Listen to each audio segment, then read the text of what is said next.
Well, move aside Nancy Drew. These days, the hottest new trend in young adult fiction is decidedly adult. Racy reads with sexual themes are finding a passionate fan base in young girls all across the country.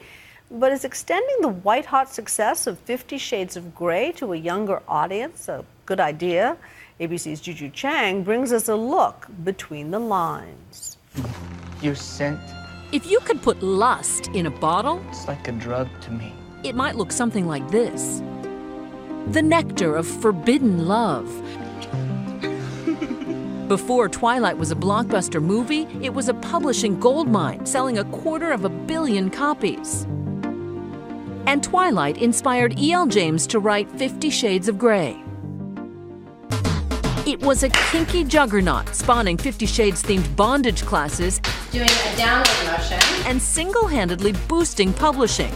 At one point, the trilogy took the top 3 slots of the New York Times bestseller list.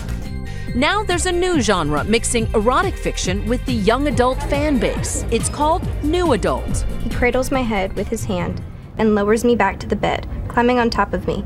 I love you, he says. I've loved you for so long, but I just couldn't tell you. At the Real Bookstore in Dallas, new adult authors are getting the rock star treatment. Thank y'all for coming. Oh my God. Fans drove hundreds of miles for a chance to meet Colleen Hoover, a 30-something mom of 3 boys. A year ago, she was a social worker, proudly living in a single-wide trailer. She's always been a good writer. Sensing her talent, her mom kept saying, "Hey, you should write a book." And I thought, oh, I should write this and give it to my mom for Christmas. So she published her novel, Slammed, a love story with more sexual tension than actual sex. It's a taboo relationship set amidst poetry slams. We talked to her amidst a bunch of fans. I did try to query agents, and I got a lot of rejection letters about how I should change it to third person, take out the poetry, maybe raise the age. You know, and the book had already been out, and I was getting rejection letters after it hit the New York Times. That's right. As she's getting turned down by publishers and literary agents, she made it to the bestseller list. Colleen bypassed the mainstream publishing route and made it onto the New York Times list 5 months after being a Christmas present to Mom.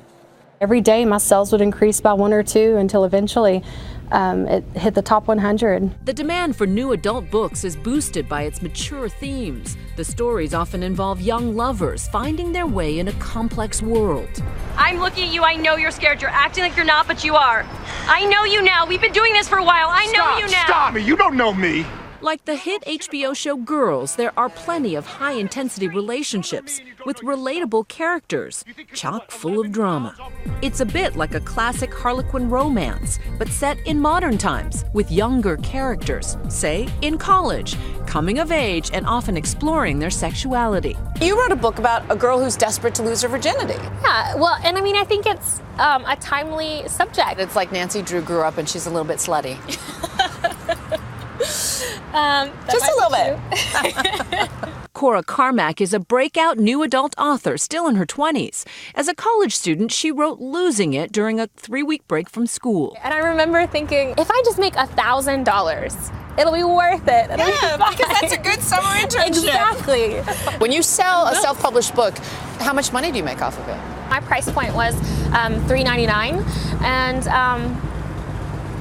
I made about $200,000.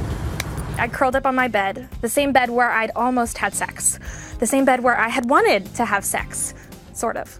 Mandy Migliaccio admits she hadn't read a book in years until she picked up 50 Shades of Grey. I went from reading 0 books to reading over 100 in 8 months. Okay, has it improved your sex life? I've always had a good sex life. But fans of New Adult say the books have reignited a passion for reading that goes well beyond the steamy love scenes. How much of it is the sexuality, do you think, that young readers are drawn to? I wouldn't say it's the sexuality. I think it's the falling in love part that really draws me in. Everybody wants that for themselves. How do you respond to the criticism that, well, this isn't really literature, this is just, you know, oh, you're offended? Yeah, I am, because then it's like, then what was I reading? I don't understand. And it's around my age. I'm just like, well, that's me. Like, every character is me. So, I mean, and you guys. It's just you. I think it's indicative of the rise of self-publishing. And a rise in the power of the reader on social media. Elizabeth Chandler co-founded Goodreads.com. So here we are, young adult, where 14 million bookworms recommend books to each other. Colleen cleverly gave away copies to key Goodreads bloggers, and word of mouth ricocheted around the internet. Publishers took notice, readers responded, and they drove the trend. And so it's growing at a time when everyone thinks, oh, books are dying. We don't think that on Goodreads. It's a revolution in the book world, led by writers like Colleen, who could be the heroine in her own Cinderella story. Her mom retired early. Her husband was able to quit his job as a trucker, and the family moved from their trailer home to a modest 3-bedroom. It's a little bit like hitting the jackpot, isn't it? Exactly. This whole past year, it's been crazy. Which is a slam dunk for the whole family. For Nightline, I'm Juju Chang in Dallas, Texas.